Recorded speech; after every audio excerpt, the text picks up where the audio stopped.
Buenas tardes. Miren, cuando empecé a escribir un discurso sobre el estado de la comunidad, no pude evitar acordarme de experiencias cotidianas muy cercanas. Cuando vengo al Parlamento desayuno normalmente en un local pequeño que hay enfrente del Parlamento. Me subo el desayuno arriba al despacho y la persona que regenta ese local hace poco tiempo me comentaba su situación. Ella me contaba que era el segundo negocio que abría, que la despidieron con 50 años de la empresa en la que trabajaba, que la despidieron, por supuesto, a la luz de las reformas laborales. Me contaba que porque su primer negocio fracasó por falta de clientes, perdió su vivienda, y me contó que después de 2 años de shock, viviendo en casa de su hermana, había decidido abrir otro negocio e intentarlo.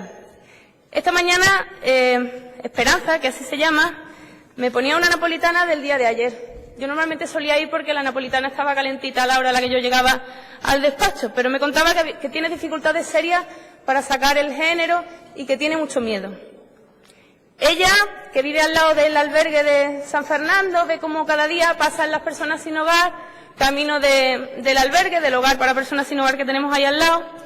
Y hoy me decía, ¿quién me dice a mí que no voy a acabar yo igual que ellos un día de esto?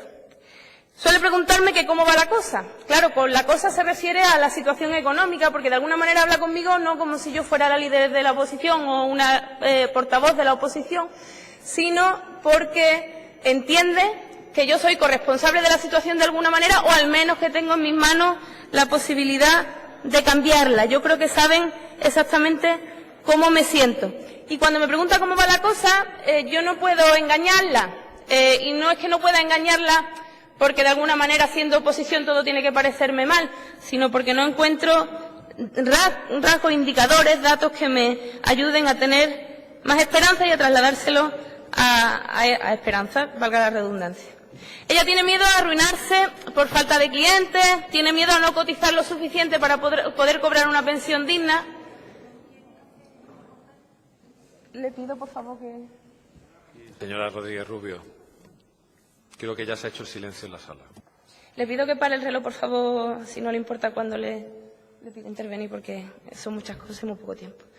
Tiene miedo a no cotizar lo suficiente. Creo que no sabe todavía que, según ya ha afirmado directamente Rajoy, nuestras pensiones están en riesgo de aquí al próximo año. Si no, en vez de estar amedrentada y miedosa, pues estaría más bien indignada y llena de rabia.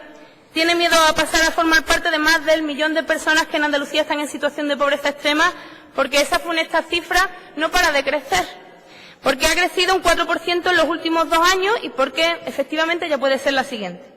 Ni siquiera me he planteado, evidentemente, cambiar de local para tomar mi desayuno, como sea que esté el dulce. Pero Esperanza entiendo que es un ejemplo de la Andalucía que se levanta cada mañana con un proyecto entre las manos y tiene un miedo atroz a que se le caiga y se le rompa.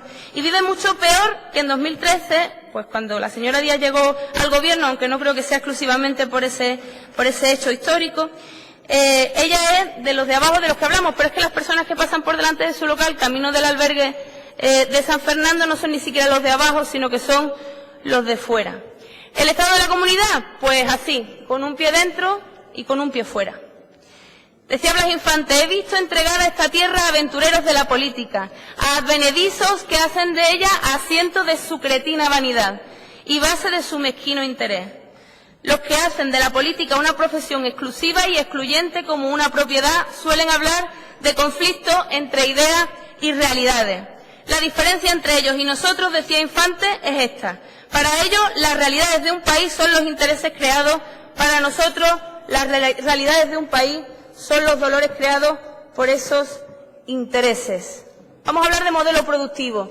Todos decimos una y mil veces que Andalucía necesita un nuevo modelo productivo, pero creo que estamos entendiendo algo ostensiblemente diferente cuando hacemos referencia permanentemente a las cifras de crecimiento. Entendemos que un crecimiento pues que se puede estar viendo en los últimos años no traerá por sí solo un cambio de modelo productivo, sino que al revés lo consolidará. Decía el profesor Carlos Arenas que el tren puede ir unas veces más rápido y otras más lento por unas mismas vías. De lo que se trata es de cambiar la trayectoria si se quiere llegar a una estación confortable. La responsabilidad es de que Andalucía esté posicionada en el penúltimo lugar en el índice de desarrollo sostenible de España hay que atribuirlas a las minorías que la han guiado hasta aquí y siguen guiando hoy el proceso histórico, siendo el resto de la sociedad andaluza quien tiene la responsabilidad de encauzar convenientemente el futuro, dice Carlos Arena en un libro publicado por el Centro de Estudios Andaluces. Tenemos un problema de percepción.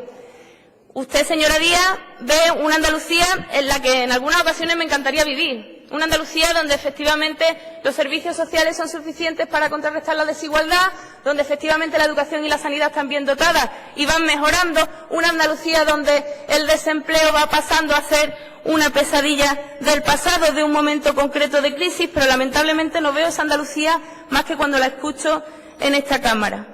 Lo cierto es que la Andalucía real, en la que vive Esperanza, en la que vivo yo y en la que al parecer vive también la Red Andaluza de Lucha contra la Pobreza y la Exclusión, se está creando empleo mientras suben los datos de riesgo de pobreza y exclusión. Es decir, solamente esa cifra objetiva aumenta el empleo y aumenta también la exclusión social y el riesgo de pobreza, nos hablaría de un modelo productivo enfermo, de una salida de la crisis por la vía del sufrimiento colectivo. No es una situación... no es un daño colateral, forma parte del modelo productivo propio y de lo que ha ocurrido en los últimos 7 años de reforma de sendo ambos gobiernos del Partido Socialista y el Partido Popular. En la Andalucía real, señora Díaz, tenemos datos de desigualdad social similares a los de 1973, un 35,45% según el coeficiente de Gini. Esto rompe pues con ese mito de que aquí se gobierna diferente. Desde luego no tiene efectos contrastables en acabar con la desigualdad en Andalucía. En la Andalucía real, 43,2% riesgo de pobreza y de exclusión, 5 puntos más que en 2013, es decir, no deja de aumentar.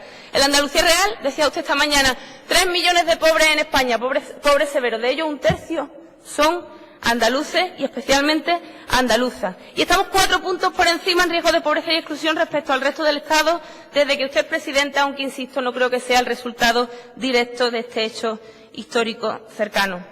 El problema, señora Díaz, es que el protagonismo de Andalucía en España, como decía usted esta mañana, lejos de los soliviantamientos en Ferraz para hacer presidente a Mariano Rajoy, se cuenta el número de pobres y personas en riesgo de exclusión. Es por eso que la primera propuesta que traemos a este debate, también por la obligación de representar el derecho de la ciudadanía andaluza a participar en política, es que traigan aquí la iniciativa legislativa popular que 50.000 andaluces y andaluzas firmaron por una renta básica andaluza, a la que se compromete el artículo 23.2 de nuestro Estatuto de Autonomía para Andalucía. Señora Díaz, por favor, cumpla con el Estatuto y escuche a los andaluces y las andaluzas.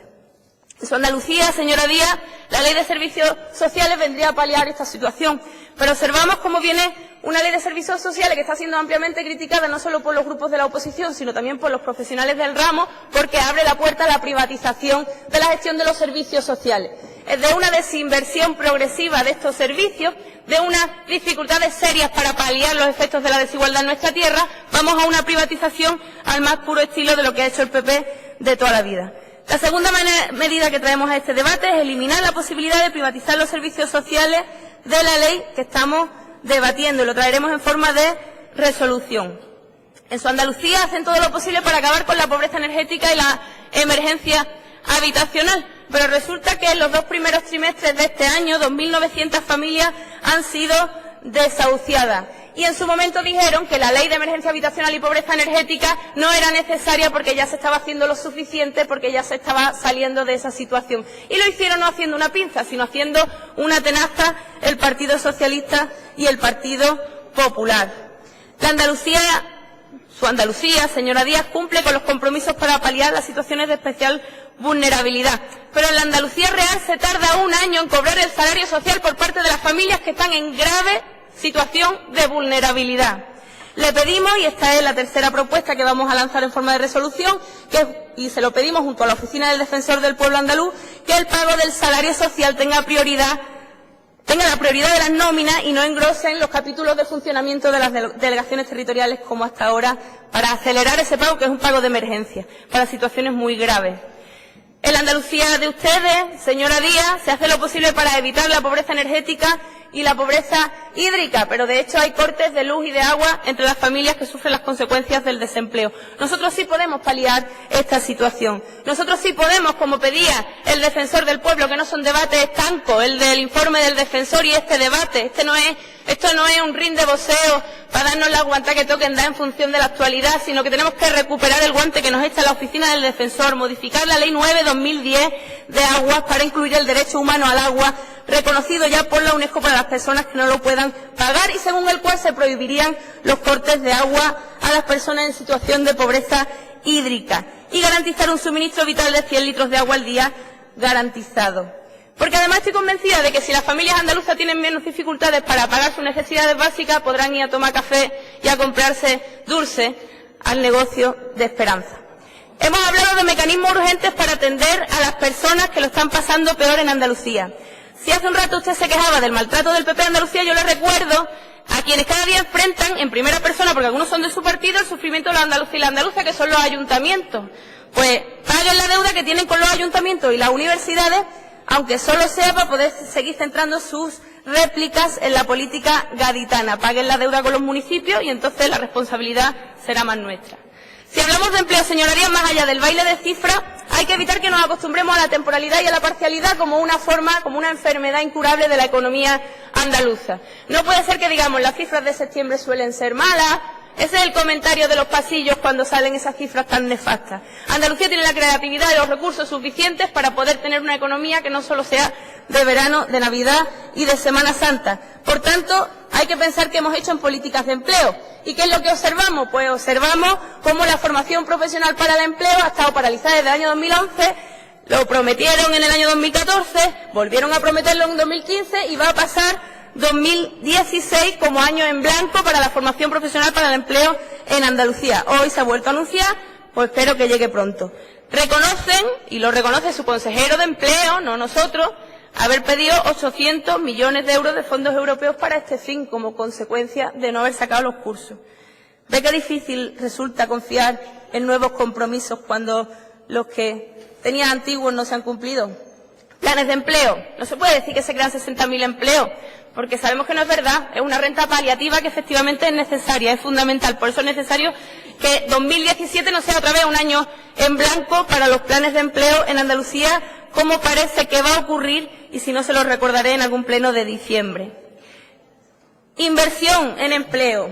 Usted puede prometer 1.400 millones de euros, puede prometer 2 billones de euros en inversión para políticas activas de empleo, pero dará igual, porque luego, hoy por hoy, el SAE ha ejecutado el 20% de sus partidas. El 20% de sus partidas en 9 meses. Díganme ustedes qué sirven las promesas si después la ejecución presupuestaria no se ve una actitud más proactiva. Contratación pública. También somos una máquina de generar precariedad desde la administración pública y lo hacemos no solo a través de las contratas, sino a través de los interinos, los eventuales, los contratos temporales encadenados en fraude de ley. Lo hacemos de múltiples formas ya reconocidas por el Tribunal de Justicia de la Unión Europea y yo me pregunto si aceptaremos esa doctrina del TJUE para toda la administración pública andaluza.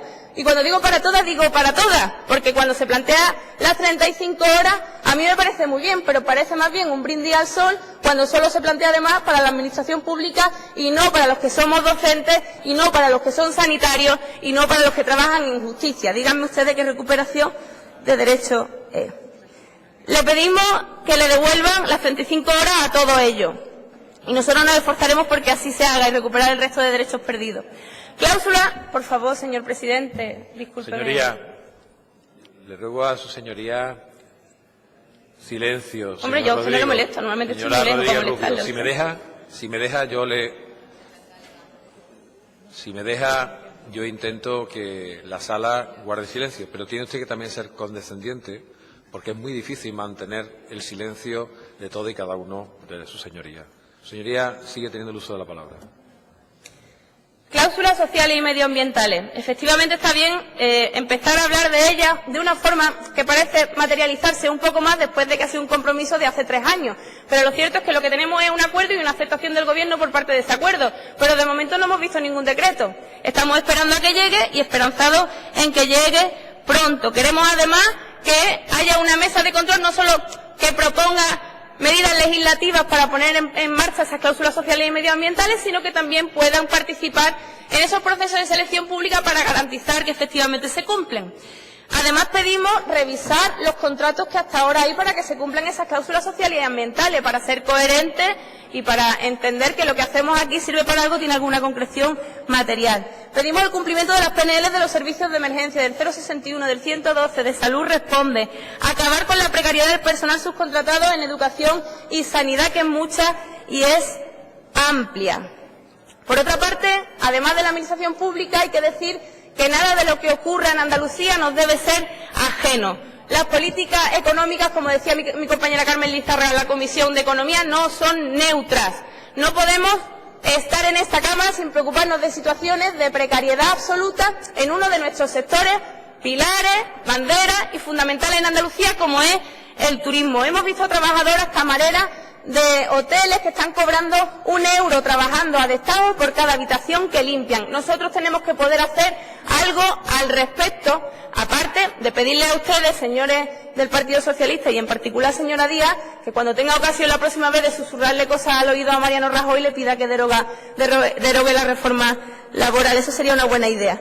Pero es que además nosotros entendemos que podemos hacer algo desde aquí. Vamos a proponer establecer una clasificación hotelera que vaya más allá del lujo, del confort de las instalaciones hoteleras en Andalucía, de forma que se pueda también visibilizar mediante indicadores que empresas hoteleras respetan la normativa laboral vigente, respetan el convenio del sector, y cuando hablo del convenio hablo del de hostelería y no el de multiservicios, y cuáles tienen responsabilidad fiscal y ambiental con Andalucía, dado que la mayoría de las rentas del turismo van a grandes empresas turoperadoras que cotizan fuera. Agricultura. Hoy anuncian otra vez el anteproyecto de la Ley de Agricultura, un compromiso que efectivamente lleva en el cajón tanto tiempo que debería darle reparo presentarlo como un logro. Miremos al sector. La clave es pensar no solo en el crecimiento, no solo en las rentas, sino también en el reparto de esa renta, en la igualdad. El 0,31% de los propietarios concentra más superficie útil que el 74%. Madre mía, qué antigua es esta reivindicación del reparto de la tierra en Andalucía, pero lo cierto es que lamentablemente sigue vigente. Un sector que es potencia europea, pero que es incapaz de generar empleo estable y digno en el medio rural. ¿Qué es lo que pedimos? Pues planteamos que, por favor, de ese anteproyecto eliminen la posibilidad de vender las tierras públicas. El patrimonio agrícola andaluz es de los andaluces y las andaluzas, y no se puede vender a nadie, porque el efecto que puede provocar es efectivamente que se produzca un mayor acaparamiento de tierra. Ustedes dicen que van a priorizar la empresa familiar o que van a priorizar las cooperativas, pero lo cierto es que la ley no se lo permite. En vez de enajenarlo, recuperen un compromiso que también es suyo de la anterior legislatura, con un banco público de tierra que se ponga a disposición de los ayuntamientos y de las cooperativas para que generen empleo en su zona y además para ir caminando hacia la soberanía alimentaria, que entendemos que también es importante. En una situación también de alto desempleo y precariedad en el campo, queremos, y creo que hemos coincidido alguna vez en decirlo siempre desde Peñapedros para arriba, pero nunca desde Peñapedros para abajo, el pedir una unificación de la renta agraria y del desempleo agrario y no hacerlo depender de las peonadas. Pidámoslo de nuevo ahora que están ustedes más cerquita del Gobierno. Un modelo de desarrollo excluyente y extractivo tiene serias dificultades para ser respetuoso con el medio natural. El algarrobico es un ejemplo vivo de que efectivamente nuestro modelo productivo no ha tenido como prioridad mantener el patrimonio natural de nuestra tierra. Pedimos la paralización inmediata de las obras de gas natural. Sabemos que pueden hacerlo al amparo de la legalidad vigente de nuestro Estatuto de Autonomía para Andalucía y si no, además, en cualquier caso, insisto, estarán más cerca del poder para pedirles que paralicen inmediatamente las obras porque las obras continúan a día de hoy. Fiscalidad. ¿Qué va a pasar cuando se aplique la fiebre garitana que ustedes están aplicando a la cuestión fiscal? ¿Cómo vamos a recuperar los recursos que hemos perdido por la vía de rebajar el... Es difícil concentrarse, yo...